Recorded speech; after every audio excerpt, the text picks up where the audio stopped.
Hello again, everybody. It's the Plowboysghost channel. It's been about a month or so since I did anything, and thought I'd get you another video. Show you what I was doing when the weather's been foul. We've turned back off to winter here in northwest Alabama. Started tinkering with this the other day. This, you might recognize, is the same gun that was on the hood of the car when I shot through the windshield, and I meant to be shooting with this. It was a cap and ball 44, a 1995 built Pietta, so-called Navy, because it's got the Navy grip, even though they didn't make a Navy in 44. Steel frame, of course. I have bought a Kirst Konverter and put on it, complete with the ejector rod, as you can see, the ejector rod assembly. I didn't spend a whole lot of time on it as far as fitting it, and of course it took a little while to cut the channel there for the loading gate. I did that with a Dremel, and I started out with a small sanding disc, or drum, small sanding drum, and I finished once I had the angle right and I knew I was going the right way and didn't need to go the side no more.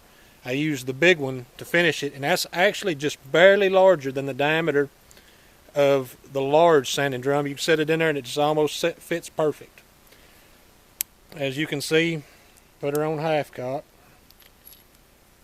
There's a 45 Colt shell cartridge, out of a Pietta cap and ball 44.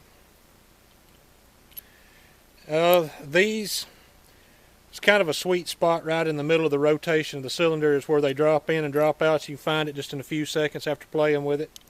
Kind of get used to it. Same thing with going in. I found out something the hard way on this gun. It's got the little safety knots in between, by the way. I found out something the hard way with this. This, like I said, was a 1995 built gun, Pietta. I didn't have any idea that there was a few parts different, including the bolt. The notches in the cylinder for the bolt to go in are bigger, they're wider on a newer gun than they are on a 1995 gun. So after some trial and error and figuring this stuff out while I was tinkering around with it, playing with it, I ended up having to take apart the Pietta Griswold that y'all have seen in other videos. And this is the hammer, the hand, and the bolt from that Pietta Griswold is in this gun. Tinkered with the length on the hand a little bit and got it timed up pretty good. It's the bolt's dropping into for the notch just right before the lead in.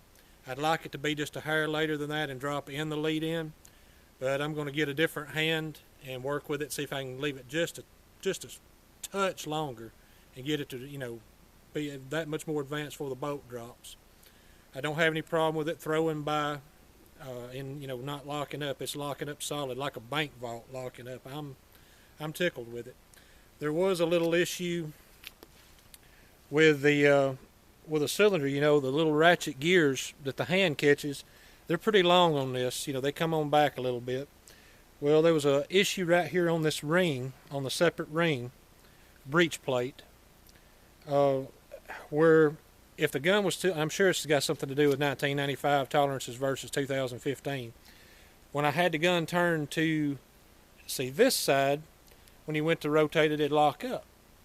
But you could turn it straight up or to the side or standing straight up or pointing straight down and it'd run fine. Well, I found that on the loading gate, right below, to the edge of the loading gate, on the ring, it had a sharp edge right where that, right about where the loading gate comes to. And I took a file and just slightly rounded that edge right there, just in a small spot. And now, it don't matter what angle you run it in, it runs. Let's see. Once again, put it in a safe spot. This gun still needs a little tinkering. I've not modified any part of this Kirst Konverter itself in any way that would make it more difficult to put into a more modern, say a 2017 or whatever, Pietta built gun. So in case I decide to put this in a newer gun, all this right here is still factory size, just the way Mr. Kirst sent it to me. Same thing with my ejector rod assembly. The ejector rod assembly doesn't fit perfectly flush. I don't know if you can see that or not. right there at the underside of the barrel, but it doesn't matter. It's close enough.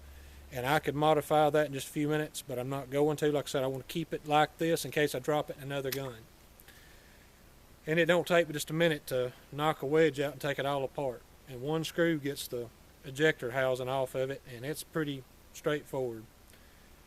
Well, also, the front sight that was on this gun, this 1995 model, was really, really short. It was almost like a little bump on the barrel. And I thought, well, I'm going to have to get that out of there. I thought I'd probably have to drill it out or, sand it flush and then drill it out or something and then get me another piece of brass rod or something to go in it and shape it. Well, when I first test shot this gun, that front sight, the original one, just popped out of it. So that's perfect. Didn't have to do anything. I had another one on an older cap and ball pistol. That's when I turned and popped it off, and I epoxied that one into place, and it's in there tight. It's not coming out. I put it in and out of the holster 100 times, and it ain't come loose. The front sight height, I know needed to be taller than what was on this, but this may be too tall. But I have no problem with taking some off to sight it in, if that's even necessary. We're about to find out. I've got my earplugs in, and somebody was gracious enough to leave us 4 very small Michelob Ultra cans. I don't know what kind of dainty person. Must be a girl. I know some girls that can really drink some beer, so I don't know what kind of dainty person left me those little beer cans, but I think 3 of those equals about 1 beer. But I'm going to see if I can come anywhere close to hitting them with this. It's more of a showing you that it functions, me hoping that it functions, than hitting the target with it, because I don't expect to hit with it. And once again, these are the same 45 Colt loads that I'm using, and everything else I own with 45 Colt chambering. It is a Lee 452, 255 advertised, but it's actually about 263, 264 grain weight that I cast myself on 7.8 grains of universal powder. So let's see if I can hit, see if it functions or whatever.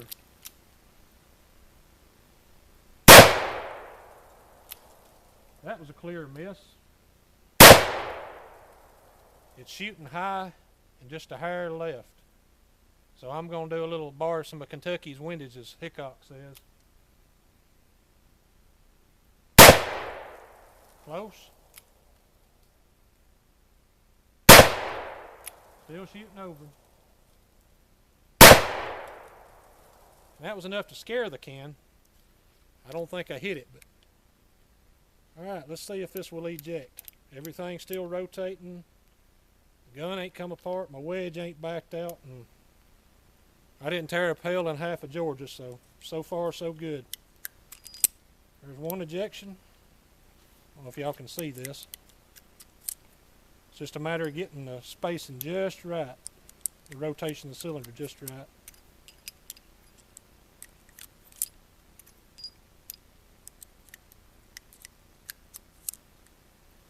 I figure that'll get easier with time. I'm going to grab some more here off camera. As you know, this is a 5-shot, or you probably know it's a 5-shot. But once again, it has the spacing, little holes for the firing pin in between the chambers.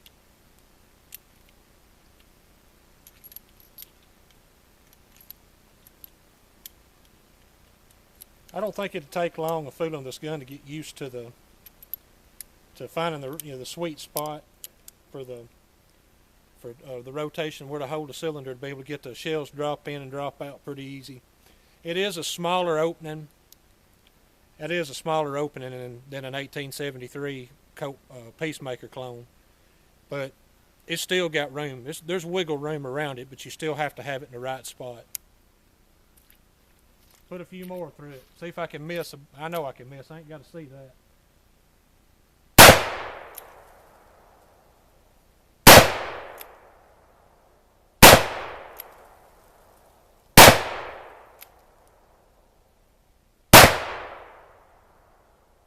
Those recoil pretty good.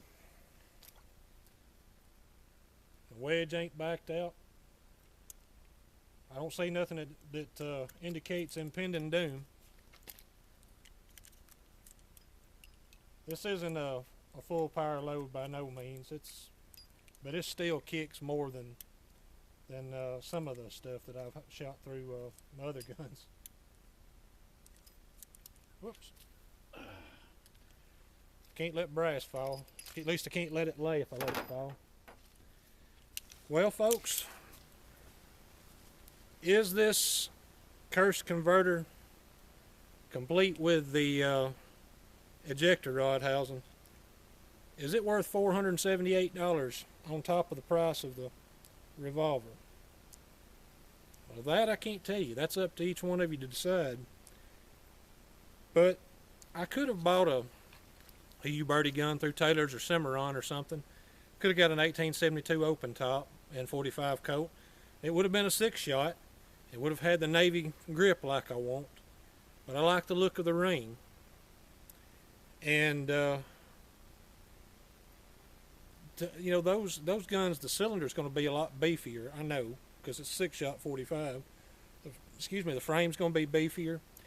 This gun has retained its profile, the narrow profile. Of course, to fit into this, you know, into the same frame, into the water table here and everything, it had to be real close to the original size.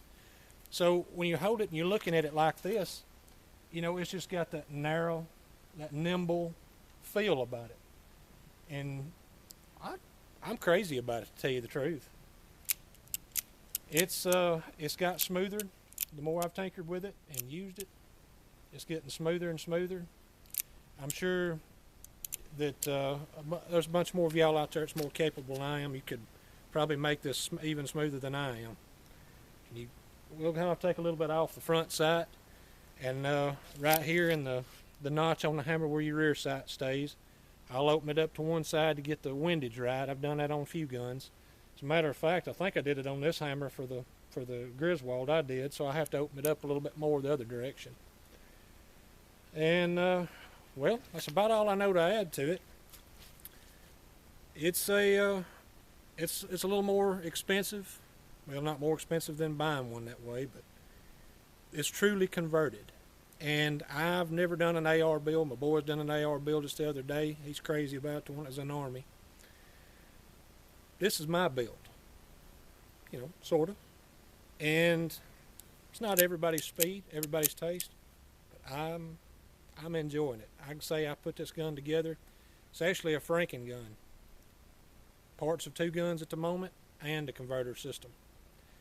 But anyway, maybe it won't be too long before I make another one and won't bore you to tears. I appreciate y'all watching. Appreciate you subscribing, hitting likes. I take comments, praise, and I'll have to take a little criticism too if I have to. Anyway, appreciate y'all watching. Thanks.